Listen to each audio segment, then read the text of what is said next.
Une rencontre politique-culturelle aujourd'hui que j'avais envie depuis plusieurs mois de vous présenter. C'est avec Michel Bissière, conseiller régional, vice-président en charge délégué du rayonnement culturel, patrimoine et tradition.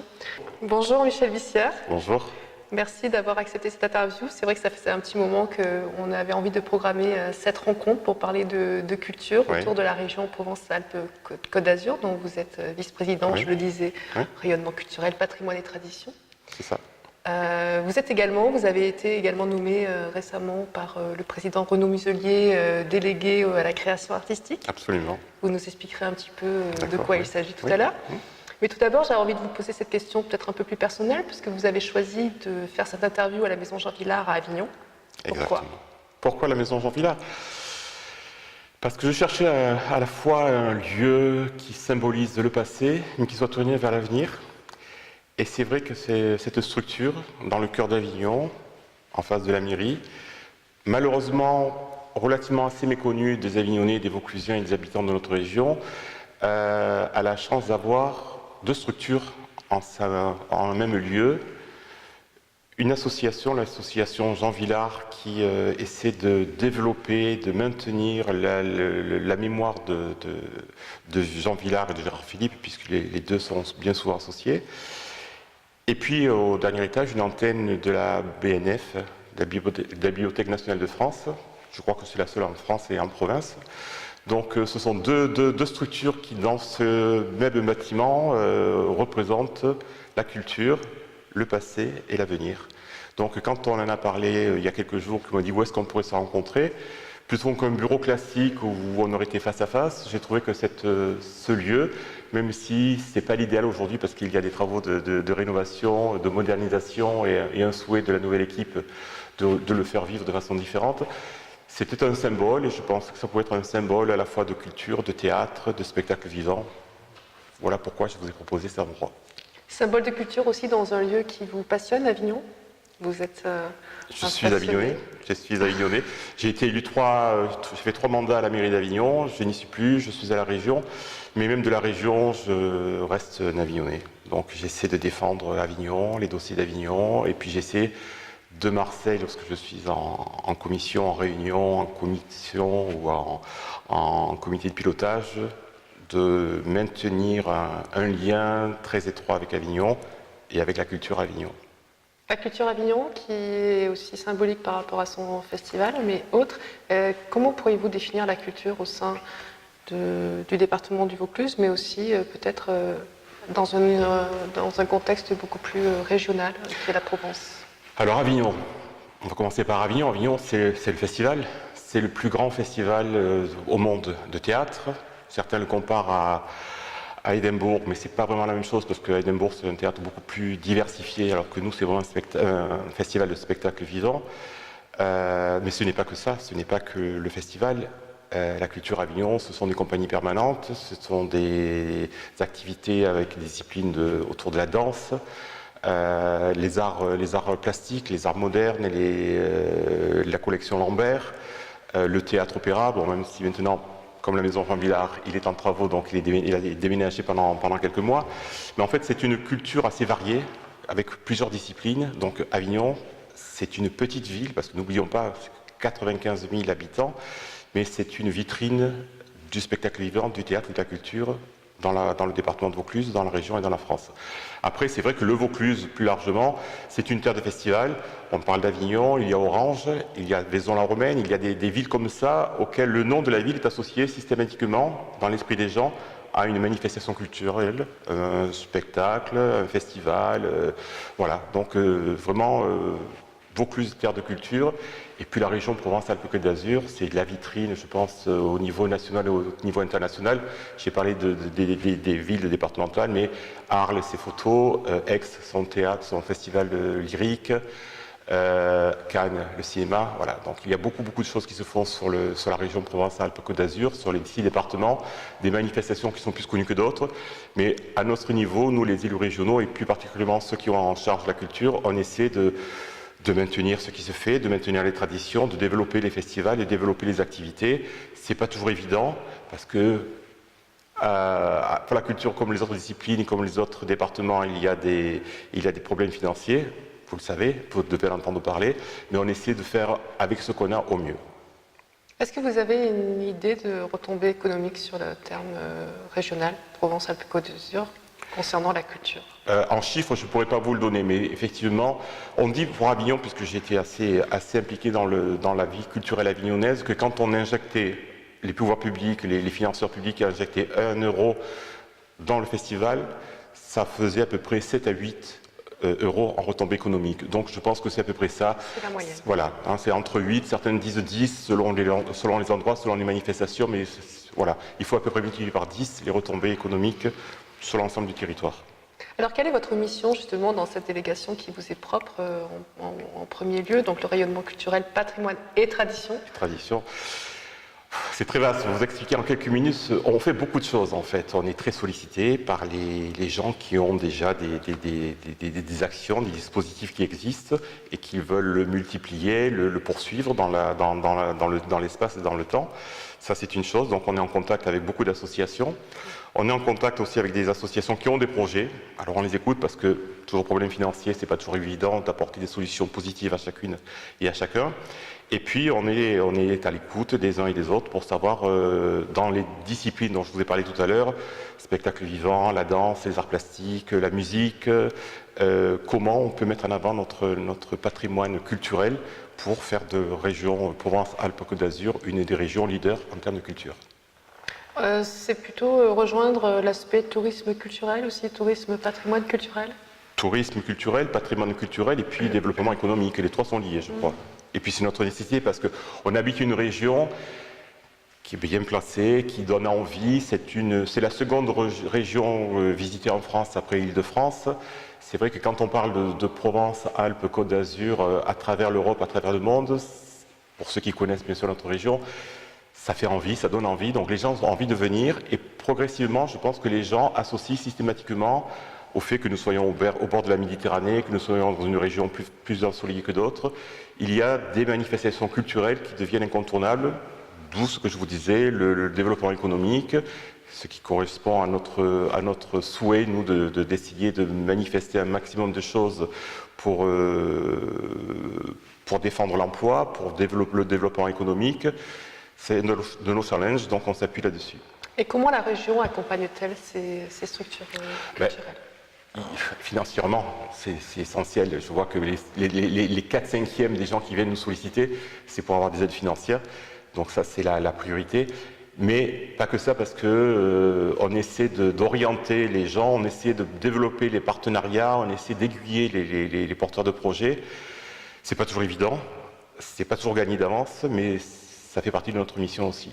Est-ce que la région est à l'écoute justement d'une ouverture de culture peut-être plus large que la culture artistique? Est-ce qu'il y a une volonté d'ouvrir la culture vers une accessibilité pour un public peut-être beaucoup plus large, plus vaste? Ah, bien sûr. Quelle est l'action exactement de cette politique culturelle? On finance un certain nombre d'opérations visant à élargir le public, les jeunes publics, les nouveaux publics. Je vais prendre quelques exemples qui touchent essentiellement les jeunes publics. On travaille beaucoup avec les lycées, puisque vous savez que les lycées sont compétences des régions. On travaille beaucoup avec les lycées sur des dispositifs qui existent, qu'on développe. La présence l'art en frac dans les lycées, c'est-à-dire qu'on travaille sur un partenariat avec des œuvres qui appartiennent au frac, qui sont déplacées dans des lycées à tour de rôle pour expliquer aux lycéens ce qu'est l'art moderne, ce qu'est l'art tout simplement, comment on peut procéder à créer une œuvre d'art, comment on la respecte après. On a des dispositifs comme le prix littéraire des lycéens et des apprentis pour essayer d'encourager les jeunes publics, ce sont les 15-17 ans, à lire et puis maintenant à écrire, puisqu'il y a un nouveau dispositif qui va apparaître là pour 2018, c'est qu'on va avoir un prix d'écriture par rapport à ce qui existait jusqu'à présent, qui était uniquement un prix qui voulait une sélection d'un certain nombre d'œuvres littéraires, romans et bandes dessinées. Voilà, on essaie de faire en sorte que le public découvre, j'ai encore un exemple, on fait chaque année, en partenariat avec le Festival lyrique d'Aix-en-Provence, une retransmission sur un écran géant Donc c'est gratuit bien entendu pour les publics. Dans une des villes, des 6 départements de notre région, donc dans 6 villes de la région Provence-Alpes-Côte d'Azur, une retransmission sur écran géant d'un des opéras joués à l'ouverture d'Aix-en-Provence. Voilà. L'an dernier c'était Carmen, ça avait été fabuleux. Un Carmen, je ne sais pas si vous l'aviez vu, mais c'était une Carmen revisitée, modernisée, voilà, relookée, donc à discuter. Mais ça a vécu un très très fort succès. Sur le département de Vaucluse, la retransmission s'était faite à Apt. J'y étais allé, j'étais avec le maire d'Apt. Et vraiment, ça avait été assez étonnant de voir que les gens, bon, certains le savaient, donc j'étais venu pour l'ouverture de l'opéra, donc pour le début de la retransmission. Et puis comme c'était vraiment dans le cœur de la ville, les gens qui passaient au fur et à mesure étaient attirés par le bruit, la chanson, les voix, et venaient, puis les gens s'installaient, et puis ça se comblait petit à petit, puis finalement, la salle, c'était en extérieur, donc mais les gradins étaient pleins, et les gens sont restés jusqu'au bout. Alors, toutes ces actions culturelles que vous présentiez envers les lycées, les collèges, notamment sur la littérature et sur l'écriture. Les lycées pour nous, en tout cas. Les lycées pour nous. Oui. Est-ce que c'est une action que vous partagez avec l'éducation nationale ou est-ce que c'est directement avec les établissements? Non, enfin, on travaille avec les lycées puisque c'est la compétence de la région, comme je vous l'ai dit tout à l'heure, mais en fait, je pense que travailler un développement culturel au sein d'un établissement scolaire, doit se faire en partenariat avec l'éducation nationale parce qu'il faut qu'il y ait un travail pédagogique. On peut difficilement arriver en expliquant aux lycéens voilà tel spectacle, voilà telle œuvre, travailler sur tel écrit. Il faut qu'il y ait parallèlement à ça un accompagnement pédagogique, donc ça se fait avec les enseignants, avec les professeurs. Et quelle est l'ouverture, quelle est l'écoute par rapport à cela? Est-ce que vous avez une dynamique qui est retournée positive? Oui. De toute façon, selon les dispositifs, soit nous allons nous-mêmes vers certains lycées et on propose donc un travail de collaboration et jusqu'à présent on n'a jamais eu un avis négatif, soit ce sont les lycées qui se proposent de participer à un dispositif, etc. Donc, notamment, nous avons un dispositif qui est très intéressant qui s'appelle Trop Puissant. Je ne sais pas si vous connaissez. C'est culture et pas culture puisque ce sont les dangers que peuvent rencontrer les jeunes, les adolescents, les jeunes adultes, à écouter de la musique trop fort. Alors soit en soirée, soit en boîte de nuit, soit avec les écouteurs, etc. Et donc on recrée un dispositif qui est semblable à une ambiance de concert, avec un groupe de musique qui est sur scène, avec qui on travaille depuis quelques temps, parce qu'ils sont formés pour ça. Et ils expliquent aux gens, ils commencent le concert, puis ils arrêtent le concert en disant ben voilà, attention, parce que vous vous rendez compte que la musique, et donc les risques que peuvent engendrer un accès trop long de musique trop forte. Et trop puissant, d'où trop puissant. Et ce dispositif-là, par exemple, ce sont les lycées qui nous contactent en nous disant on souhaite qu'on puisse être associé à cette démarche. Cette prévention. Alors, voilà, donc il y a plusieurs sessions. Là, la prochaine sur le Avignon, puisqu'on est à Avignon, se fera le début février. Il me semble que c'est le 8 février. À la salle Benoît XII à Avignon. Voilà, donc là on reçoit plusieurs classes de différents lycées et donc le dispositif se déroule comme je viens de l'expliquer. Que pensez-vous alors de cette nouvelle mesure gouvernementale par rapport à l'éducation nationale d'intégrer le chant choral dans les programmes scolaires à partir de 2019? Mais pourquoi pas? C'est vrai que jusqu'à présent, la chorale, proprement dit, c'est pas une discipline avec qui on travaille proprement dit, au niveau de la région. Même je sais qu'il existe, je suis dans le Nord Vaucluse, je ne sais plus où c'est exactement, là, vous me piégez, il y a les Opéra, les Chorégies d'Orange. Oui, à Orange, oui, mais je crois je ne sais plus si c'est à Vaison, à Valréas. Les Choralies. Les Choralies. À Vaison-la-Romaine, c'est tous les 3 ans. Voilà, donc pourquoi pas. Et la chorale, le chant, est une discipline comme une autre culturelle, donc pourquoi pas. Je trouve que tout ce qui peut toucher la culture et qui peut toucher le maximum de personnes et un maximum d'enfants quand ça se passe dans un établissement scolaire, c'est une bonne chose. Alors, parlons de cette nomination de délégué de création artistique. Quel est votre rôle exactement à travers la création? C'est compliqué parce que là aussi je touche à beaucoup de choses, c'est pratiquement au quotidien. Donc je suis sollicité par, c'est ce que je vous dis un petit peu au début de notre entretien, je suis sollicité par beaucoup de gens qui ont des projets. Très fou, un peu moins fou, très concret. C'est quoi un projet fou? Ben, je sais pas, enfin, j'en ai pas là en mémoire, mais en fait, des gens qui, voilà, qui aimeraient faire, je vous dirais, un festival de musique actuelle à l'intérieur du Palais des Papes, voilà. Donc, il y a fou parce que ça nécessite un certain nombre de consignes de sécurité, voilà. C'est pas fou dans le sens où irréalisable, mais en fait, c'est difficile à monter, parfois un petit peu surprenant, mais pourquoi pas. Donc voilà, je rencontre ces gens-là, j'essaie de les accompagner, d'écouter leurs projets, de voir s'il y a une possibilité de voir leur projet se réaliser, soit en termes de technicité, soit en termes de coûts financiers, puisque tout a un coût.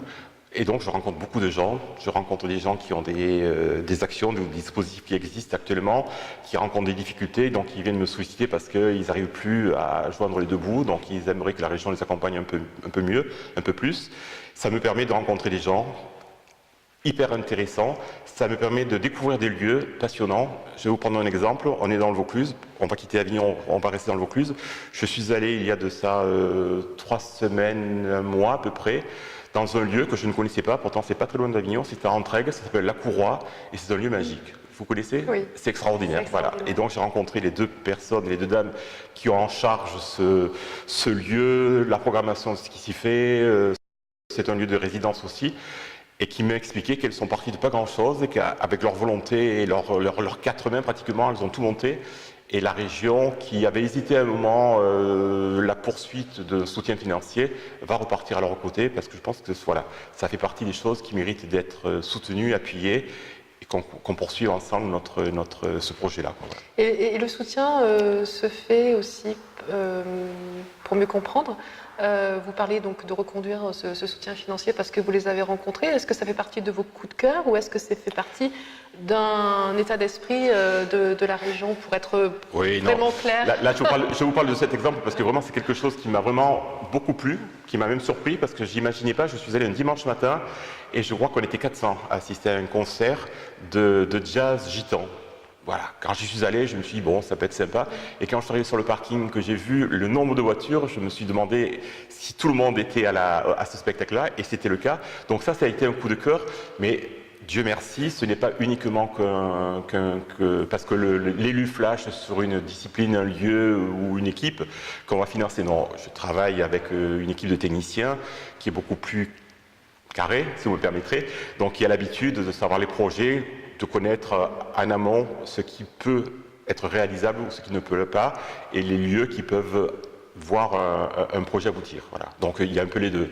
Il y a toujours un petit peu le coup de cœur qui fait qu'on a envie de le voir développer, le projet, et puis après il y a les équipes avec nous qui travaillent, qui sont des techniciens, qui sont des gens qui ont une compétence que nous, élus, n'avons pas forcément, mais chacun dans sa discipline, chacun dans sa matière, et qui nous aident et qui nous rééquilibrent un petit peu quand on a trop tendance à être passionné, parce que c'est bien de faire les choses avec passion pour tel lieu ou telle discipline. Alors c'était ma dernière question justement concernant votre passion, Michel Bissière. Oui. Qu'est-ce qui vous passionne à travers votre rôle d'élu? Vous avez parlé de rencontres, vous avez parlé de rencontres humaines, vous avez parlé de création, vous avez parlé d'ouverture d'esprit. Déjà, ce qu'il faut que vous sachiez, c'est que quand c'est comme une activité, quelle qu'elle soit, la politique et l'engagement politique ou l'engagement associatif dans une activité sportive ou autre, on peut difficilement le faire, me semble-t-il, si on ne le fait pas avec passion. Moi, j'ai découvert il y a quelques années la culture à la mairie d'Avignon.